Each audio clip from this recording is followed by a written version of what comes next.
Más de fiebre marrón que de amarilla, de meterme en marrones, aunque las cosas más sencillas. Aquí no se presume de pasta, aunque hoy se coman macarrones. Dime quién sube la subasta, se aburre ya cansa, hay que echarle cojones en la cancha. Viví horrores que no contaré porque amargan. Si la felicidad sale más cara que rentable, porque ya se marcha. Entre las piedras de esa tía, mi debilidad, a su lado me sentía como en otra galaxia realidad. ¿De qué quieres que te hable si siempre quise acercarme? Pero estamos a un segundo, parce, olvídala ya. No es que la recuerdes, que me ayuda a llenar las frases que dejo vacías. Quieres cambiar las cosas sin saber que no se puede en 2 días. El pecado del artista, escribir lo que olvidas. Mi pena fue no escribir como vivía.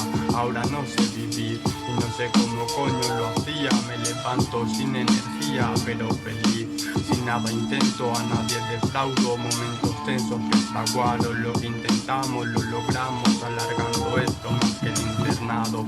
Si seguimos llenando el vaso acabará desbordando. Yo no sé de qué estábamos hablando, pero sigo sonriendo y cantando. Por lo que un día estuvo olvidado, soy ese candado que con la lluvia quedó sucio y oxidado, que no cree en el azar pero no duda en lanzar los dados, que a veces la puede enlazar pero ya le da palo. Con unas de corazones no necesita tréboles, sabe que las chicas salen más, que si se lleva el bote le sonreirá, que aunque sea el mayor farol de la noche piensa que no es casualidad y no le queda por ganar, no le queda por ganar.